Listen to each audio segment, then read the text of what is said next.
നമുക്ക് നാളെ ഒരു അപ്പം ഉണ്ടാക്കാം. 4 അപ്പം ചുടാൻ നമുക്ക് 4 ചെറുധാന്യങ്ങളും എടുക്കാം. ഞാൻ എടുക്കുന്നത്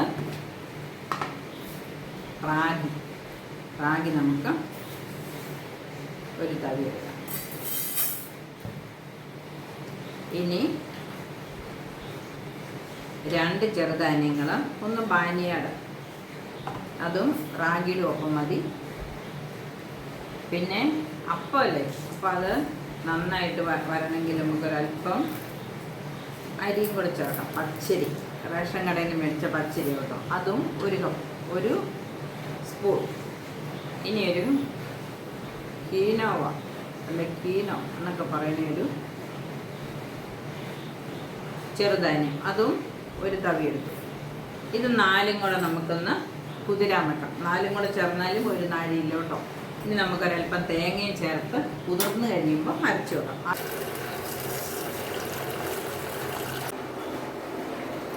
ഇവിടെ ഇരുന്ന് കുതിരട്ട് നമുക്കിത് രാത്രിയിൽ അരച്ച് വയ്ക്കാം. തേങ്ങ ചേർത്ത് നമ്മൾ കുതിരാൻ വെച്ച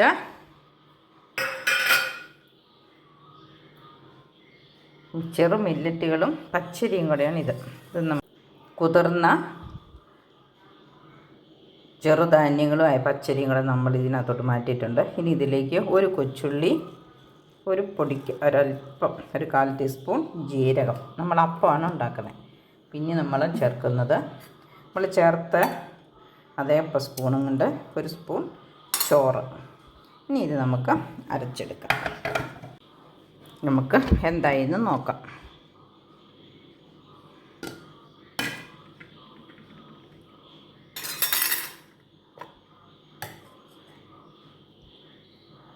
അരഞ്ഞിട്ടുണ്ട്.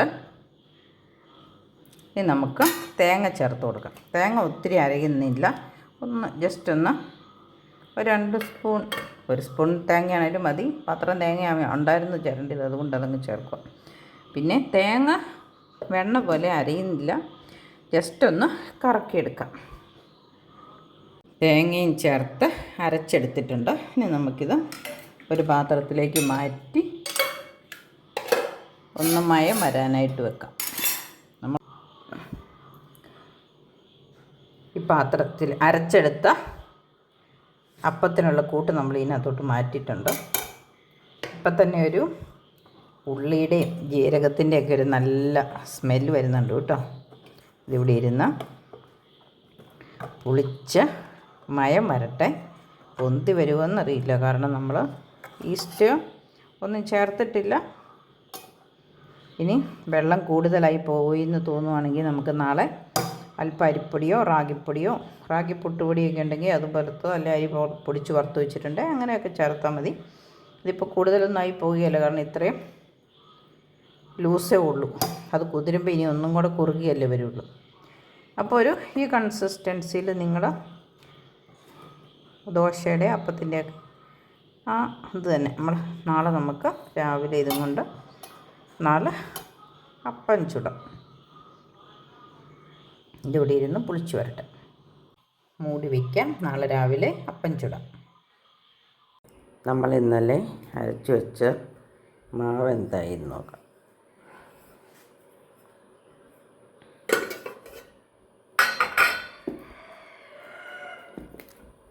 അല്പം ഒന്ന് പൊങ്ങി വന്നിട്ടുണ്ട്, പക്ഷെ വെള്ളം കുറവാണെങ്കിലേ ഉള്ളൂ അല്ലേ.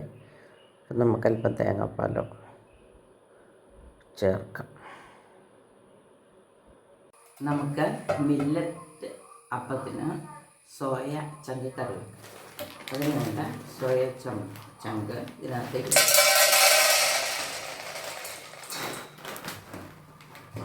നമ്മൾ 1 കപ്പോളം എടുത്തിട്ടുണ്ട്. ഇതിലേക്ക് നമുക്ക് തിളച്ച വെള്ളം ഒഴിച്ച് ഒരു 10-15 മിനിറ്റ് അടച്ചു വെക്കാം.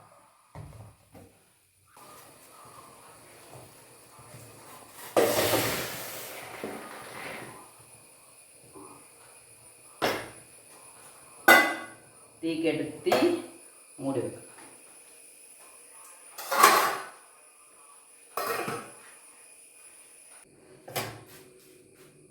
നമുക്ക് സോയ ചങ്ക് കറി വയ്ക്കുക. ഇതിന് നമുക്കൊന്ന് നന്നായിട്ടൊരു 10-15 മിനിറ്റായി നന്നായിട്ട് വീർത്ത് വന്നിട്ടുണ്ട്. ഒന്ന് പിഴിഞ്ഞെടുത്തുകൊണ്ട് വരാം. പച്ചവെള്ളത്തിൽ കഴുകി പിഴിഞ്ഞെടുക്കാം.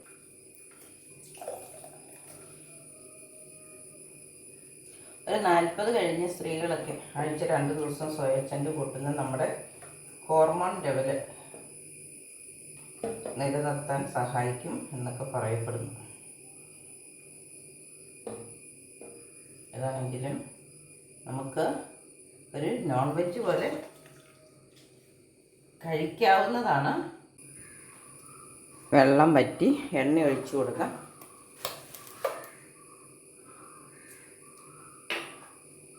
ഒരു 3/4 ടേബിൾ സ്പൂണോളം എണ്ണ ഒഴിച്ചിട്ടുണ്ട്. കടുകിട്ട് കൊടുക്കാം.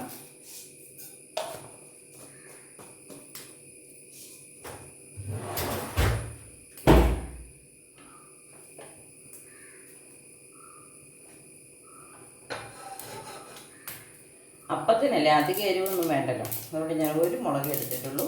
കടുക് പൊട്ടി, ഇഞ്ചി, വെളുത്തുള്ളി, മുളകും, ഒരു വെണ്ടയ്ക്ക കിട്ടിക്കലും വെണ്ടയ്ക്ക ആദ്യം ഉണ്ട് കളയേണ്ടതും അതിനകത്തേക്ക് ഇട്ടിട്ടുണ്ട്.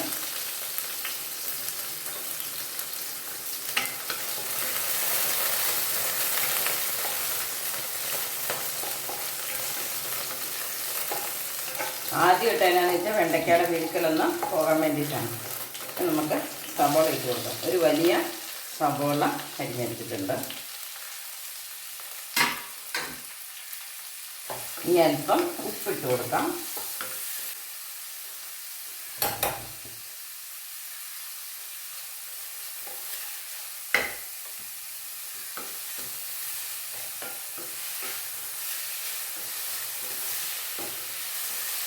ആ വയലറ്റ് വെണ്ടയ്ക്ക ഉണ്ടോ, വെണ്ടയ്ക്ക വെച്ചിട്ടപ്പോൾ പച്ച നിറമായി.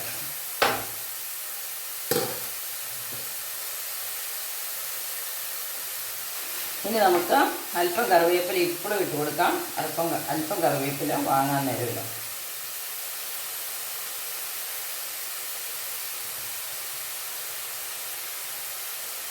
ഇനി നമുക്ക് പൊടികളിൽ ചേർത്ത് കൊടുക്കാം. ഒരല്പം മഞ്ഞൾപ്പൊടി, ഒരു 1/4 ടീസ്പൂൺ,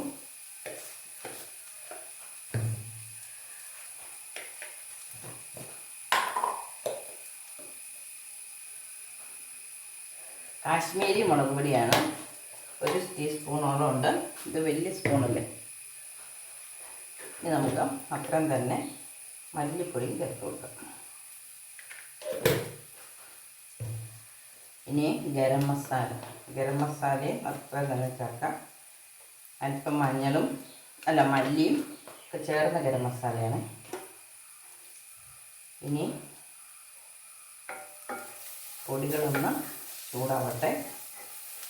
ശേഷം നമുക്ക് വേവിച്ച് വെച്ചിരിക്കുന്ന നമ്മുടെ സോയ ഇട്ട് കൊടുക്കാം. ഇതിൻ്റെ കൂടെ വെജിറ്റബിൾസ് ഇടാൻ ഇഷ്ടമുള്ളവർക്ക് ഇടാൻ കേട്ടോ.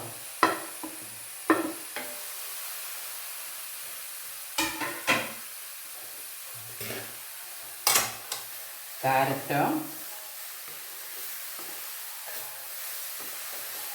ഉരുളക്കിഴങ്ങോ, അച്ചിങ്ങാപ്പയറോ,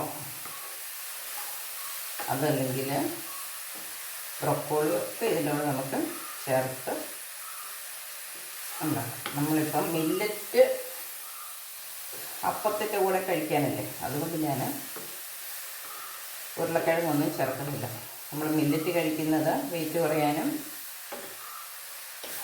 ഒക്കെ അല്ലേ. അപ്പോൾ പിന്നെ അതിൻ്റെ കൂടെ രുചിക്ക് വേണ്ടി ഉരുളക്കിഴങ്ങ് ചേർക്കുന്നത് ശരിയല്ല.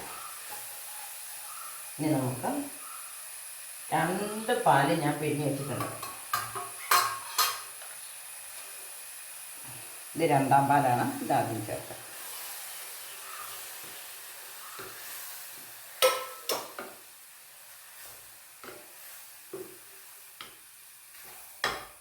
തീയൊന്ന് കൂട്ടി വെച്ച് ഇതിനകത്തേക്ക് അതിൻ്റെ ആ പൊടികളുടെ അല്ല മസാലയുടെ മണമൊന്ന് പിടിക്കട്ടെ. നല്ല ടേസ്റ്റ് നമ്മുടെ സോയയ്ക്ക് മസാലയുടെ ടേസ്റ്റ് ഒന്ന് പിടിക്കാൻ. ഇനി നമുക്ക് ചേർക്കാനുള്ളത് കുരുമുളകാണ്. നമുക്ക് 1 പാൽ ചേർത്തിട്ട് കുരുമുളക് പൊടിയും ചേർക്കാം. അല്പം കറിവേപ്പില ഇടാം.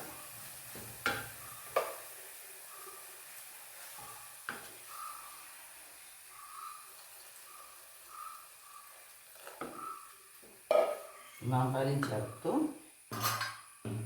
ഉപ്പുണ്ടോ എന്ന് നോക്കി, ഗരം മസാലയുടെ ടേസ്റ്റ് ഉണ്ടോ എന്ന് നോക്കി, അത് രണ്ടും കുറവുണ്ടെങ്കിൽ നമുക്ക് ഈ സമയത്ത് ചേർത്ത് കൊടുക്കാം.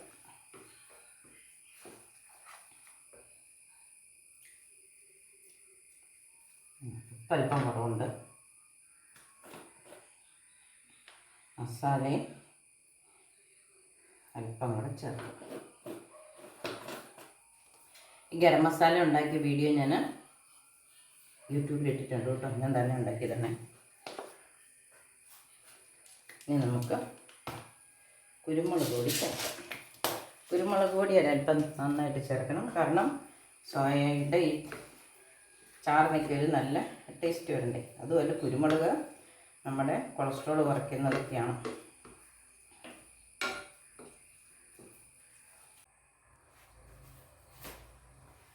അല്പം ഉപ്പും കൂടെ ചേർക്കാം. നമുക്ക് ബാക്കി കറിവേപ്പിലയും കൂടെ ചേർക്കാം.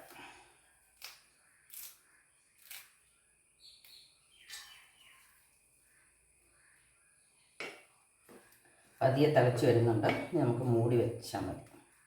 എന്നിട്ട് അപ്പം ചുടാം.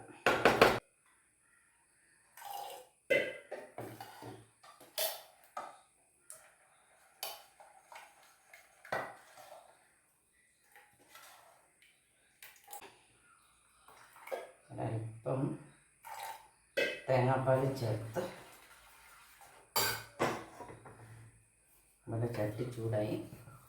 നമുക്കൊരല്പം എണ്ണ തേച്ച് കൊടുക്കാം. ഇത് നല്ലെണ്ണയാണ്. ഇതിൻ്റെ ആവശ്യം ഇല്ല ഈ ചട്ടിക്ക്. പിന്നെ നമ്മൾ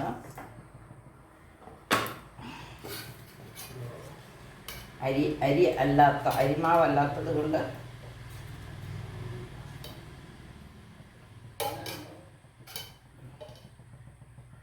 ഒഴിച്ച് നോക്കാം.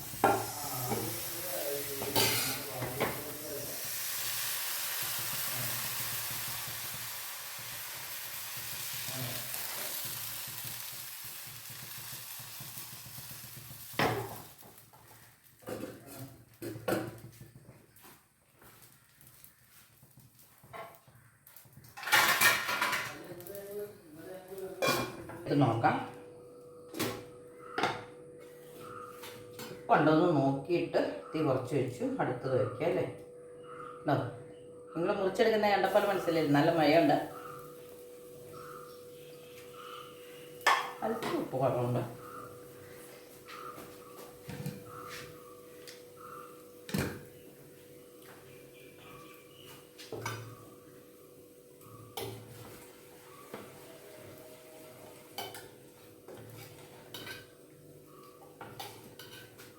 ഈ ഒരു അരിയേക്കാട്ടിൽ അല്പം കൂടെ നമ്മൾ ലൂസായിട്ട് കലക്കണം തോന്നും.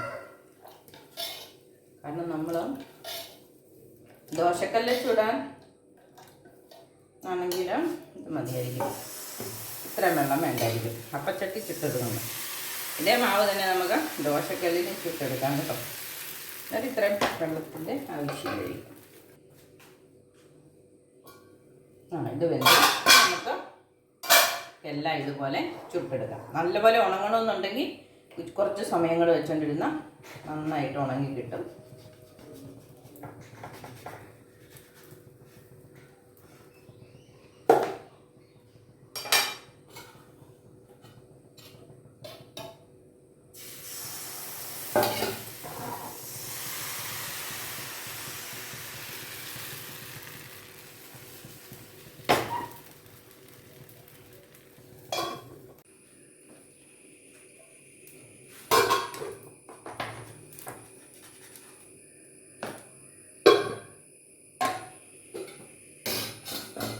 നമ്മുടെ ലാസ്റ്റത്തെ അപ്പമാണ്.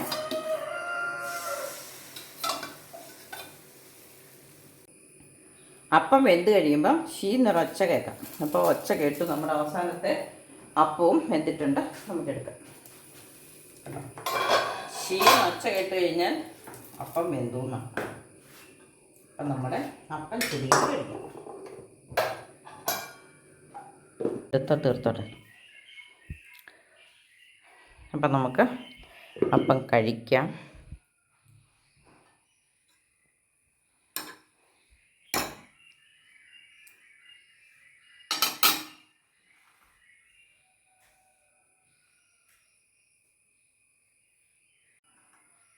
നമുക്ക് മില്ലറ്റ് അപ്പവും സോയ കറിയും കൂട്ടി കഴിക്കാം.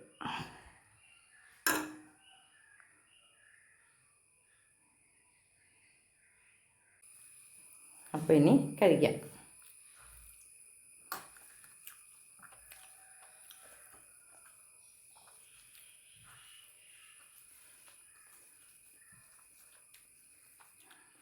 അപ്പോൾ ഇന്നത്തെ വീഡിയോ ഇത്രയേ ഉള്ളൂ. ബൈ.